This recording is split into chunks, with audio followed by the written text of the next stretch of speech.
हम लोग ये जाने कि किसी की जयंती, जिसको हम लोग अंग्रेजी में बर्थडे कहते हैं, क्यों मनाते हैं?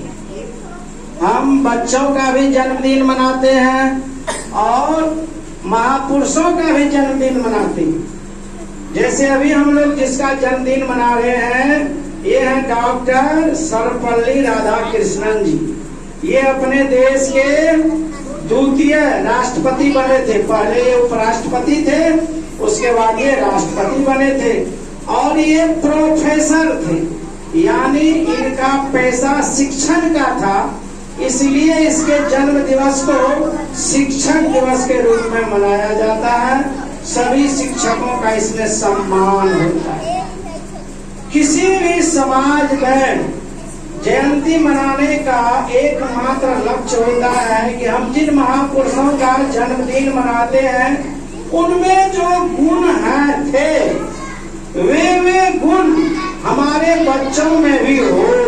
हम उनके गुणों की चर्चा करते हैं ताकि वो हम लोगों में आवे, ट्रांसफर हो।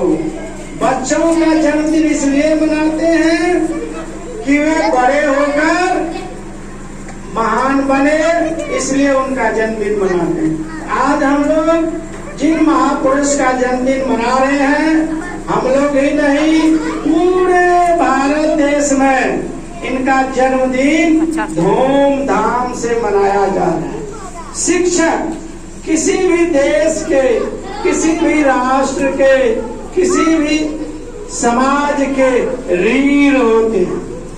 यदि शिक्षक न हो तो फिर ज्ञान कौन दे?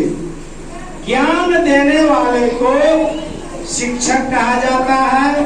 धर्म की भाषा में गुरुजी कहा जाता है, गुरु कहा जाता है, अंग्रेजी में टीचर कहा जाता है। दो प्रकार के गुरु होते हैं, एक होते हैं जागतिक गुरु और दूसरे होते हैं आध्यात्मिक गुरु। पहले जागतिक गुरु ये होते हैं जो हमें जगत यानी संसार में जो हम लोग रहते हैं, कैसे रहें, कैसे उठें, कैसे बैठें, कैसे किनके साथ बर्ताव करें, ये लौकिक जानकारी देते हैं। अपने से बड़ों के साथ हम लोग का कैसा आचरण होना चाहिए, ये सारी जागतिक ज्ञान गुरु से मिलता है और ये गुरु सांसारिक गुरु होते हैं। आज हम लोग इसी श्रेणी में सांसारिक गुरु के बारे में जान रहे हैं। गुरु कोई भी हो, चाहे वो सांसारिक हो या आध्यात्मिक हो, वे हमारे ज्ञान का विकास करते हैं। गुरु का स्थान जीवन में सर्वश्रेष्ठ होता है। इसलिए हमारे धर्म ग्रंथों में गुरु के बारे में बड़ी से बड़ी बातें कही गई है और यहाँ तक कि गुरु को भगवान से भी ऊपर रखा गया है। कबीर साहब के शब्दों में कबीर साहब कहते हैं, गुरु गोविंद दो खरे, काके लागू पाए, बलिहारी गुरु आपने जिन गोविंद दियो बता। तो गुरु का स्थान भगवान से भी ऊपर होता है, ये धर्म शास्त्रों में अंकित है। फिर हम यह जानने का प्रयास करेंगे हम लोग कि गुरु किसे कहते हैं और शिष्य किसे कहते हैं। गुरु किसे कहते हैं और शिष्य किसे कहते हैं?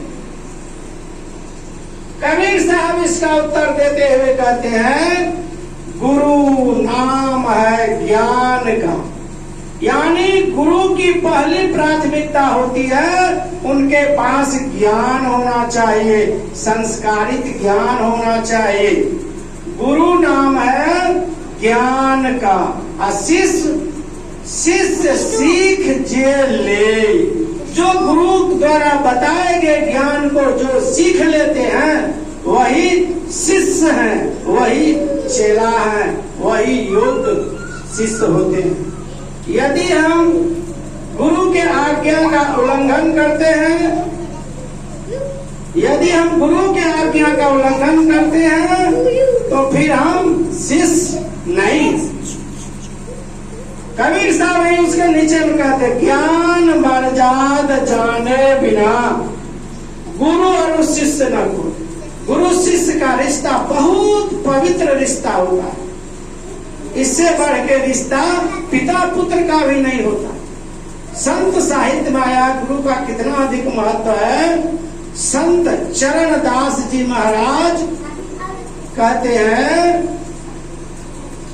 पितु से माता 100 गुना, सुत को राखे प्यार, बाहर से तन से अंदर से पितु से माता 100 गुना, सुत को राखे प्यार, अंदर से तन सेती करे, बाहर से डांट अरुगार। माता से हरि 100 गुना और 3 से 100 गुरुदेव। अब प्यार करे अवगुण हरे, चरण दास सुखदेव। यानी गुरु का सबसे अधिक स्थान माना गया है। जिस तरह से माँ अपने बच्चे को समय पर डांटती भी है और अंदर से पुचकारती भी है, प्रेम भी करती है, उसी तरह से गुरु भी अपने शिष्य को समय आने पर डांटते भी हैं, दंड भी देते हैं और फिर समय आने पर उन्हें प्यार से समझाते भी हैं, बताते भी हैं कि ये काम ऐसा करो तो जीवन में ऐसा हो जाओ। इसलिए हमेशा शिक्षक के, अपने गुरु के वचन पर ध्यान देना चाहिए। अब जिनके हम जन्म दिवस को आज मना रहे हैं टीचर डे के रूप में, ये समय के बहुत पाबंद लोग, सभी जितने भी महान व्यक्ति हुए हैं वे समय के महत्व को समझे हैं, समय पर सारा काम किए हैं, तभी महान हुए। समय की उपयुक्ता के बारे में एक कविता जरा सुनिए और इस पर हम लोग विचार करेंगे। अभी समय है, अभी नहीं कुछ भी बिगड़ा है। अभी आप सभी छोटे बच्चे, अभी समय आपके लिए अभी भी बहुत बिगड़ा नहीं है। यदि अभी भी आप निश्चय कर लें, प्रतिज्ञा कर लें कि अभी से ही सही, आज से पहले हमने जो कर लिया सो कर लिया, अभी से ही सही, अब से मैं अपना काम सभी समय से करूंगा, तो आप बहुत बड़े आदमी बन सकते हैं।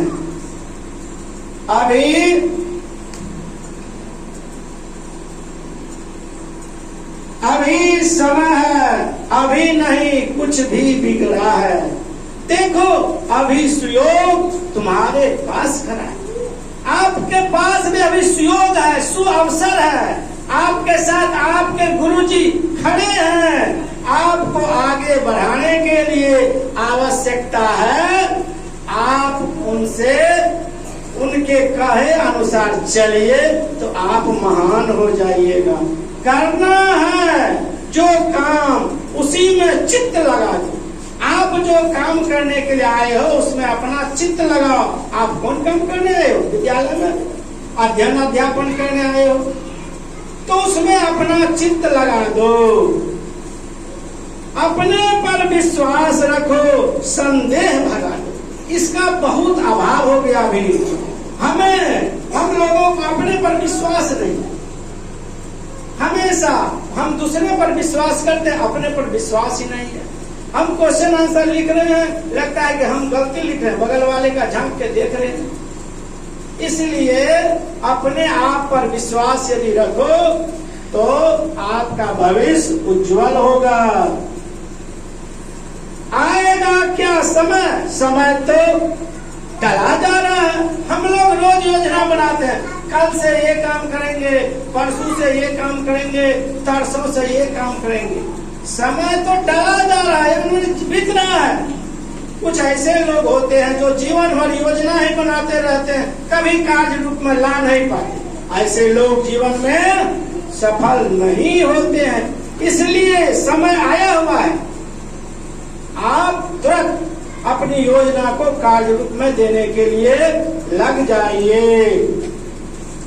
देखो जीवन व्यर्थ तुम्हारा चला जा रहा है, योजना बनाने में हम जीवन भर लगे रहते हैं और कुछ कर नहीं पाते हैं, और अंत में पता लगता है कि मेरा जीवन तो व्यर्थ चला गया। इसलिए जागो और अपने लक्ष्य की ओर बढ़ते चलो, बढ़ते चलो। तो वीरों की भांति खड़े हो जाओ अब भी, वीर की तरह, रणबांकुरे की तरह तुरंत रेडी हो जाओ, खड़े हो जाओ, तैयार हो जाओ और अपने काम में पिल पड़ो करके कुछ जग बीच बड़े हो जाओ। अब भी जग यानी संसार समाज में आप जब तक कुछ अलग करके नहीं दिखाइएगा, आपकी प्रतिष्ठा नहीं बढ़ेगी, आप समाज में गिने नहीं जाइएगा। उद्योगी को कहाँ कहीं सुसमय मिल पाता। जो उद्योगी होते हैं, जो परिश्रमी होते हैं, उसके लिए सब दिन सुसमय ही रहता। और जो काहिल होते हैं, जो आलसी होते हैं, उसे सब दिन कुसमय ही रहता। इसलिए उद्योगी बनो, परिश्रमी बनो, वीर बनो, धीर बनो। जो करना हो करो अभी, कल क्या हो जाने। कहते हैं कि जो करना उसको अभी करो, कल क्या होगा कौन जानता है। कबीर साहब इस बारे में कहे, काल करे सो आज कर, आज करे सो अब, पल में परलय होएगी, अब फिर करेगा कब करोगे।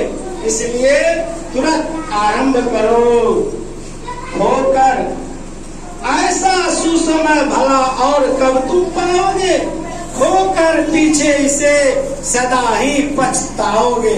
जिसने समय का महत्व नहीं दिया, समय उसे बेकार कर देता है और अंत में उसे सिर्फ पछताना ही पड़ता है। उस समय में सभी उसे दुत्कारते हैं, घर के लोग भी दुत्कारते हैं कि तुमने अपने जीवन में कुछ नहीं किया, इतना समय मिला, इतना मेरा खर्च हो गया और अंत में हुआ क्या, तो कुछ नहीं। इसलिए अभी समय है, सजग हो जाइए। और तो इसमें वह काम नहीं क्यों तुम कर जाओ, सुखी रहे संसार तथा तुम भी सुख पाओ। जब तक हम सुखी नहीं होंगे तो संसार सुखी कहाँ, हमसे ही संसार है। इसलिए यदि हम संसार को सुखी देखना चाहते हैं तो स्वयं सुखी होना पड़ेगा, संसार को अच्छा देखना चाहते हैं तो स्वयं को अच्छा बनना पड़ेगा। तो इस शिक्षक दिवस के अवसर पर हम लोग सभी आज ये प्रतिज्ञा करें कि आज से हम लोग अपने जीवन में अच्छे बनने के लिए प्रयत्न करेंगे, किसी भी चुनौती से लड़ने के लिए तत्पर रहेंगे। तो यदि हम ऐसा कर पाते हैं तो शिक्षक दिवस की मनाने की सार्थकता होगी। इसी के साथ आप लोगों को बहुत बहुत धन्यवाद। चलिए, बहुत अच्छा।